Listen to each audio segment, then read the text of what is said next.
Welcome back to the Mr. McNugget Show. I'm Mr. McNugget. So, I saw the Sonic the Hedgehog movie. It was stupid. Utterly pointless.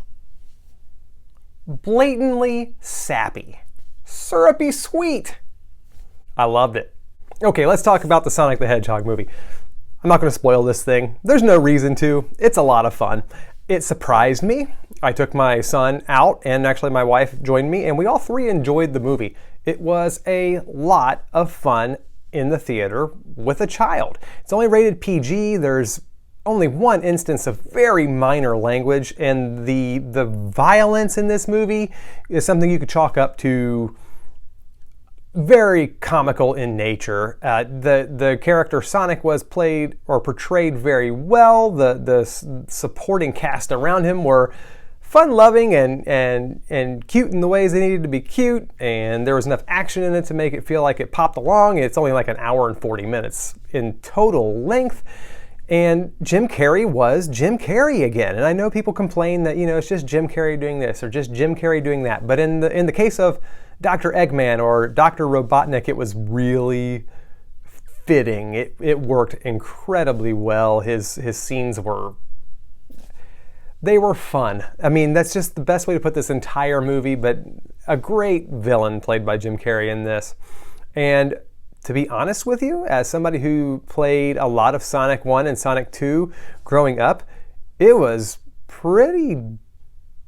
as good as a video game movie could get to supporting the original idea of the video game, if that makes any sense at all, because you're taking something that takes place on a screen with 3 or 4 tries to get through a handful of levels and beat this boss and beat that boss and make that into a plot for a movie.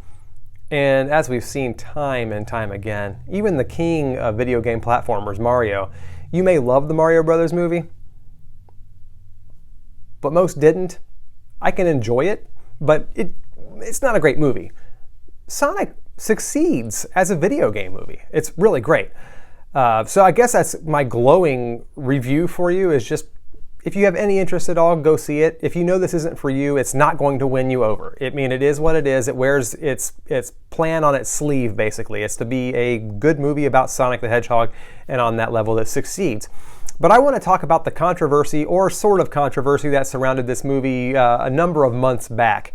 You may recall on the internet that images and actually an initial trailer appeared of Sonic, and the design for Sonic himself was awful. It was just terrible. It looked awful. It didn't match what the movie seemed to be going for at all, and they played Coolio's Gangster's Paradise in the trailer, and it had train wreck written all over it. It had, here comes another video game movie. This is going to be in and out of the theaters in a couple of weeks, and we'll never hear about it again, except for the video game geeks that will complain about it to no end, and then you'd have your fringe folks out there defending it because that's the opposing opinion, which gets more views on the internet, and I'm not going to get off on that tangent, but that's how it goes. Then you see the movie after they redesign it, and they showed the new trailer with the new design Sonic, and they were like, wow, that looks like Sonic the Hedgehog. That's fantastic.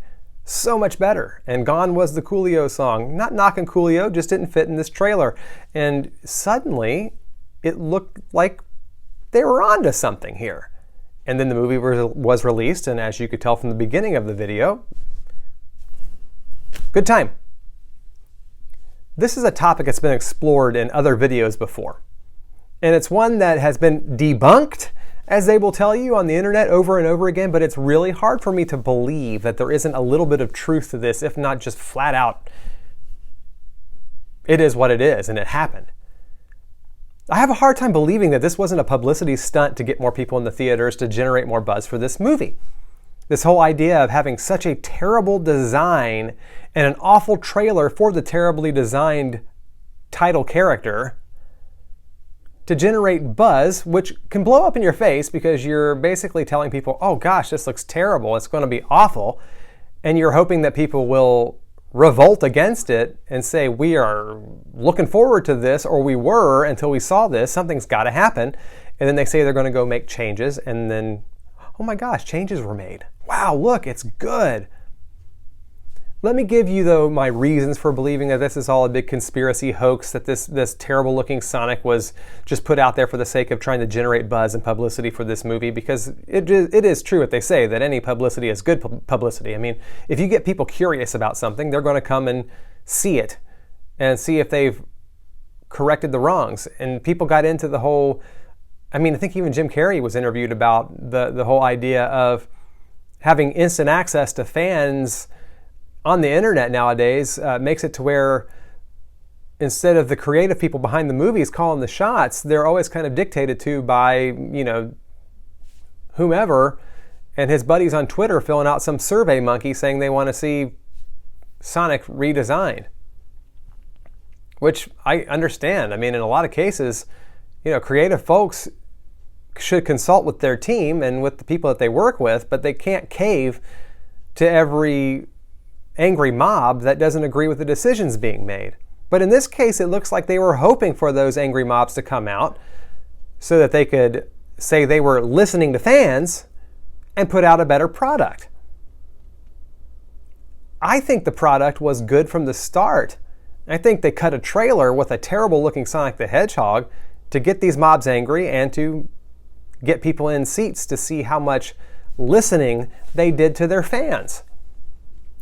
Evidence to support this. I started down this road, got sidetracked. I'm shooting from the hip here. The very beginning of the movie is a very Green Hill Zone looking area that is very, very true to the video game. And then in the film itself, there are so many nods and lookalikes and things playing out on screen that are so incredibly true to Sonic the Hedgehog outside of just Sonic himself. There are great end credits. And the end credits are great because they look like a Sega Genesis or, like Sonic Mania, if you've ever played that game before. Really, really rich, bright colors, but still sprite artwork on the screen. Sonic looks true to form there. And we'll just say there are characters in this movie that come to pass that if Sonic was made as an anthropomorphic space hedgehog, that his buddies would also had to have been terribly designed too, right? But no, all of this supporting cast looks perfect. All of the scenery looks perfect. It looks like Sonic. Robotnik's designs, outside of just being the quirky scientist guy that he is, look like Sonic the Hedgehog from the game. They look true to form. So you're telling me that everything in this movie, everything surrounding this movie, all of the scenery in this movie was perfect, except for the design of the most important character on the screen. And I have a really hard time believing that. I really do not believe that this movie was made. Let's even go to the opening of the scene. You know how Marvel and DC, they have their opening credits that kind of flip through comic pages for Marvel, and then it zooms out, and it's all of the characters' faces and the Marvel logo. Well, Sega has its own thing now too, which was really neat. It played all of the Sega franchises that you know and love kind of as it zooms out and shows you the Sega logo. And it even, I believe, has kind of the Sega, like a little bit of the chime in there, even though it doesn't say it.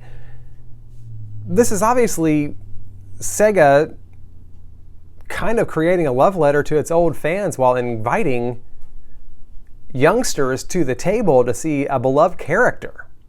Now, my son's never played Sonic 1 or 2 until he was a little bit older. He's 6 now, and he loves Sonic 2. I mean, they've really done a good job keeping Sonic in the public eye in the right kinds of ways, outside of the fact that the 3D video games have been pretty on the negative side as far as fun games are concerned. So the character has stayed semi-relevant. There's no way anybody went to the table and made it look like somebody was wearing a Walmart purchased furry tracksuit. I don't know. This is one of those things that just makes me scratch my head because it seems obvious to me, but of course they swear that they listen to feedback. Sonic was made right. Regardless, the end product is good. This is fun. I find this to be kind of a curious case. Let me know your thoughts in the comments below. Follow us on social media, Mr. McNugget on Facebook and at Mr. McNugget on Twitter. I'd love to hear your thoughts on all of those platforms, but at least do it in the comments below. I'd like to have a little bit of engagement going on there. And as always, if you liked the video, be sure to subscribe. I look forward to seeing you on the next episode.